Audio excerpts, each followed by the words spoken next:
What would you do if one day you realized something you thought you knew, something safe, something ordinary, wasn't what it seemed at all? If the very thing meant to comfort you was hiding a truth too terrifying to face? That is what this story's about.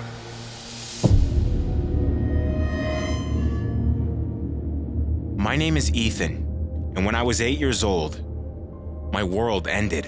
Back then, I had a little brother. His name was Caleb. He was only 6, but we were glued together. We did everything side by side, building towers out of blocks, making our toy soldiers fight in epic battles, racing our cars across our bedroom floor until our knees hurt. Our favorite thing was to pretend our toys were alive. I'd give them voices and Caleb would laugh until he couldn't breathe. His favorite toy was a little Matchbox car, green and white, worn down from too many races. He never went anywhere without it, just like his favorite shirt, the green and the white one with the spaceship on it. I used to tease him and call him Captain Spaceship, and he'd just grin and blast his car through the air like he was soaring through the galaxy. Our house was full of noise back then.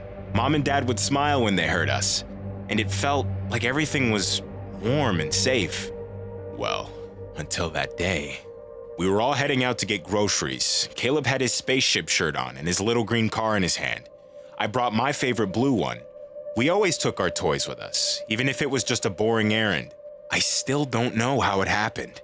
The car slipped out of Caleb's lap, rolled onto the floorboard, and when Dad opened the car door in the parking lot, it bounced out onto the road. And Caleb didn't even think. He just darted after it.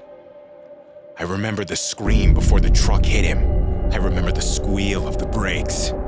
I remember the thud. And then, nothing would ever be the same again.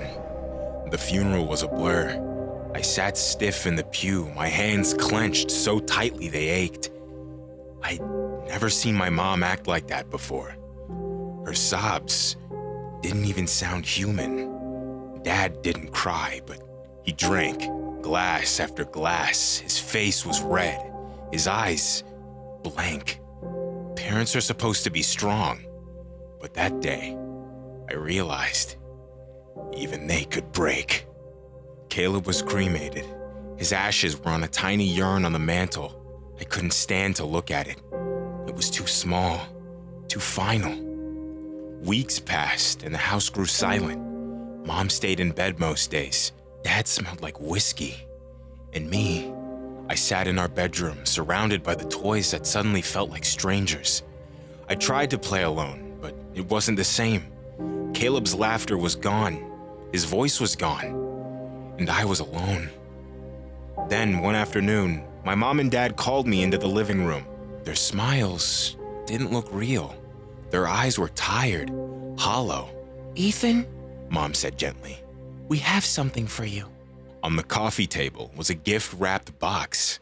And for the first time since Caleb's death, my chest filled with something like excitement. I tore the paper off, desperate for anything to make me feel alive again. Inside was a polished wooden box. I opened it and froze. It was a Cabbage Patch Kid, but not just any doll. This one had curly blonde hair, green eyes, and wore a green and white shirt with a spaceship on it. Just like Caleb. Dad cleared his throat, his voice low. "We thought it might help, you know, so you'd still have a friend. Someone to remember him by." I reached out and touched its hair. It wasn't like yarn. It was soft, too soft. They went all out. I didn't want to know how much money they spent on it to make it extra special. That night, I took it to bed, and for the first time in weeks, I didn't feel empty. And when I closed my eyes, it was almost like Caleb was there again, laughing beside me. But that's when the dream started. I dreamt of the truck, of the scream, over and over again. I saw Caleb dart into the road. Sometimes I was close enough to reach him, close enough to grab his arm and pull him back. But I never did. I'd wake up drenched in sweat, clutching the doll. Its eyes stared back at me in the dark. I started noticing things. The doll was heavier than it should have been. When I moved it, sometimes I heard a faint shaking sound, like something dry sliding around inside. Then, the next night, I woke up from another nightmare and reached for my doll. My arms were empty. It was gone. I panicked. I searched my room, the hallway, even the kitchen. My voice cracked as I whispered, "Caleb? Caleb, where are you?" Nothing. Then, on the way back to my room, I passed the window, and I saw it. The doll was sitting in the middle of the street. My legs moved before my brain caught up. I sprinted outside, scooping it up, clutching it against me. "Don't do that," I whispered. "Don't leave me." I carried it back inside and laid down, stroking its blonde curls. That's when I realized I knew this hair wasn't yarn, but it wasn't doll hair either. It was human hair. My stomach turned. My hands trembled as I gave it a shake. That sound again. My parents had said they wanted me to remember, that they wanted me to have a piece of Caleb.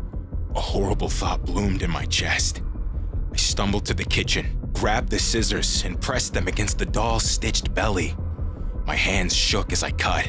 The seam split, and ashes spilled out onto the counter. Gray, fine ashes. I dropped the scissors. My entire body went numb. I stared at the doll's hollowed stomach, at its too real hair and ashes on the counter. And then I understood. My little brother wasn't gone. He was the Cabbage Patch Kid.